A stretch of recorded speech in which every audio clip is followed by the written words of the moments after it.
for some of you in the room who have attended our convention, think that CASBAA is just about a convention which happens once a year at the end of October in Hong Kong. The event's been happening for the past 20 years.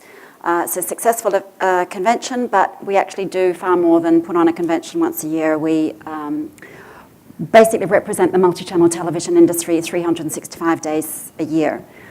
We have 130 members, and those members range from all elements of the value chain across the pay TV industry.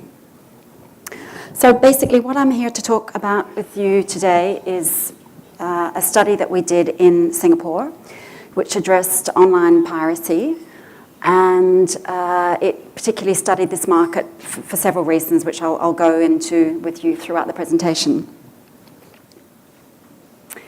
This is a study that I was explaining to you, and what I'd like to do before we actually start is just ask for a show of hands of anyone who knows anybody who may have downloaded some content off the internet. It may be from an unauthorized site. I'm not asking anyone to volunteer that, but just if anyone knows anyone who's done that. Yeah, that's what I figured. It's not because I've got the piracy police outside or anything. It's just simply to illustrate a point, and that is that we all know that there is content available on the internet that may be free, and the point of this study was really to illustrate how much content is available online legitimately. So as I explained to you, CASBAA has 130 members, and you can see across here, these members range from content providers to platforms, to hardware manufacturers, to law firms, to advertising agencies, and every single element of the value chain and every single one of these members is affected by piracy to some degree.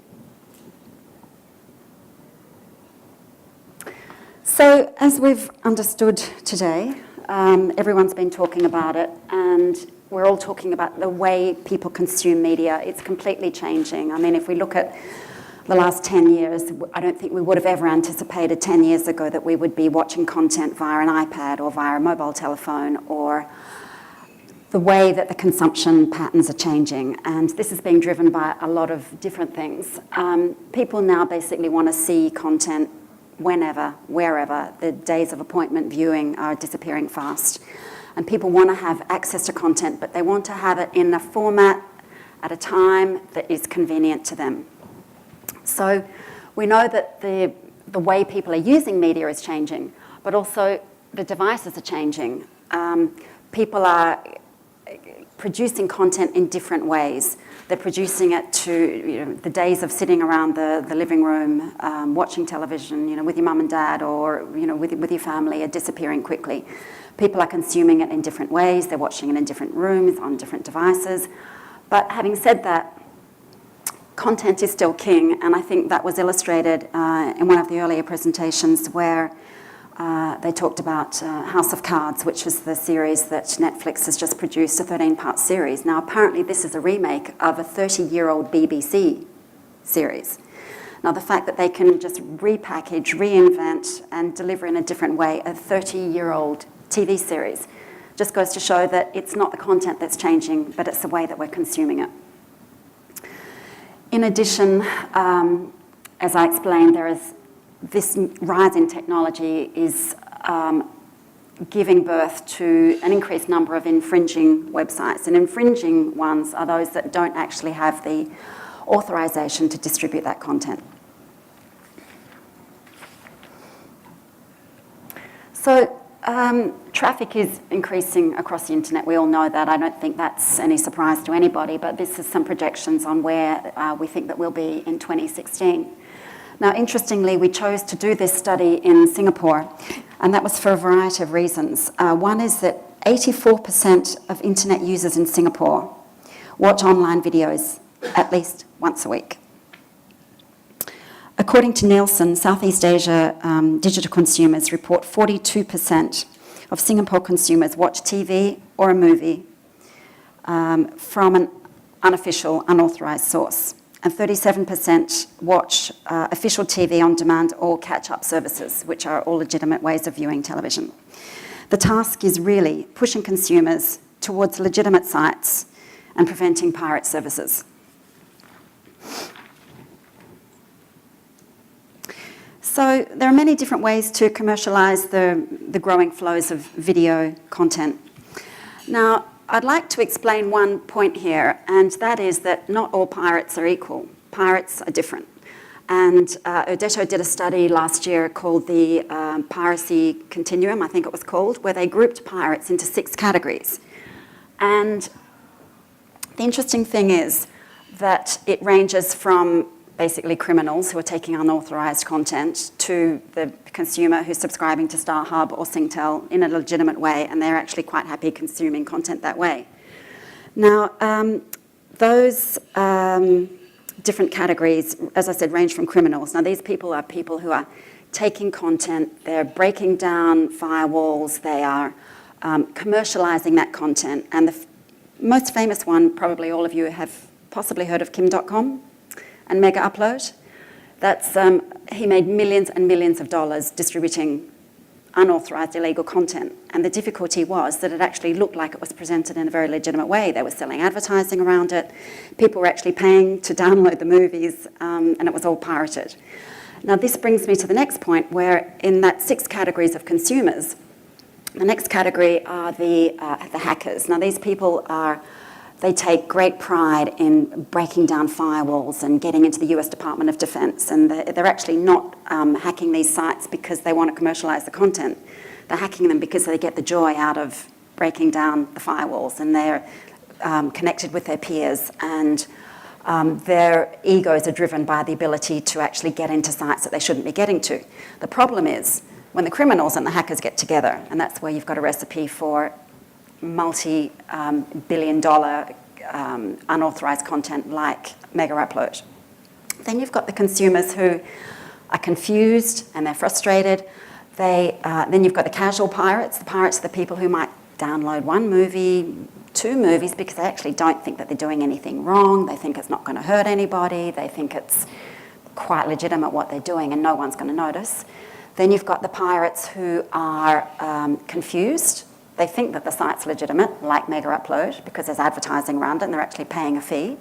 Then you've got the frustrated pirates who are frustrated because they want to get the latest episode of Game of Thrones, but they can't get it legitimately.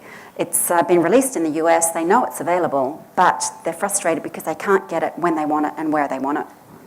And then the final category is just your plain old consumers who are happy with what they're getting from StarHub and they're downloading the content that's legitimate. Basically here we've got the difference between the legal sites and the illegal sites. And most of you have probably been exposed to the legal sites, which are Apple iTunes, YouTube, of course, BBC iPlayer, Hulu, although it hasn't come to Asia. You've got live streaming, you've got VOD, video on demand. Then you've got your user-generated uploads, via YouTube, Dailymotion, et cetera, and then you've got these illegal sites. I mentioned one of them, which was Mega Upload. There's the Pirate Bay, and then there's a lot of closed peer-to-peer networks. If you search on the internet, within a couple of minutes of Grand Slam tennis tournament or a football tournament, you'll usually find some sort of stream of a sports content site. So what basically does this all mean for the business? Because television is financed by 2 ways: subscription revenue and advertising revenue. Now, I talked about downloading Game of Thrones. A lot of people think, well, if I can get it for free, why should I be paying for it? The problem is, you might love Game of Thrones, but if the business model is destroyed, there won't be any Game of Thrones, there won't be any content at the end of the day, because content is financed by subscription fees and advertising revenue. It can cost anything from $1 million to produce an hour of high-quality drama.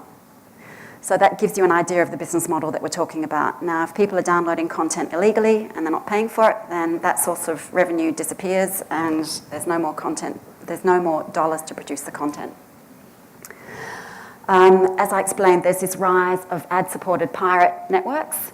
They look legitimate, they've got advertising around them, people are sometimes paying subscription fees, it's not legitimate. So in the advertising business, you really need to be asking yourself, where is your media placed? And is my ad network supporting these pirate sites? And there was a study which I'll show you on the next slide. Now this is quite interesting, because if I show you some of these brands, these are all really, really strong brands.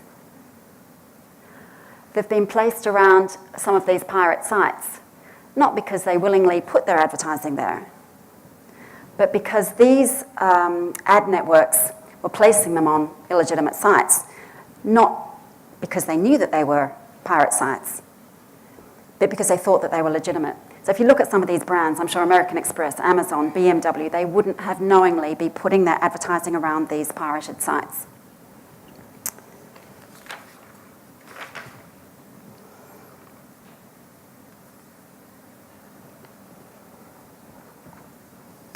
So what does this mean for the TV industry in Asia? Well, we're already operating in a pretty difficult environment because unlike Europe, unlike the US, we operate across 18 countries at CASBAA, and all of those countries have different regulatory environments. And it's challenging not just from a regulatory point of view, from a broadcast point of view, but the regulations are completely different online and in the broadcast environment. Now, to give you an example of that, HBO, Game of Thrones. I'm sorry I use that example, but it's actually one of the most downloaded programs illegally, which is why I keep going back to it, and also because it's got high viewer figures. HBO gets very frustrated because if they are broadcasting Game of Thrones on StarHub, they have to censor it. Yet if they're offering it on the internet, they don't have to censor it.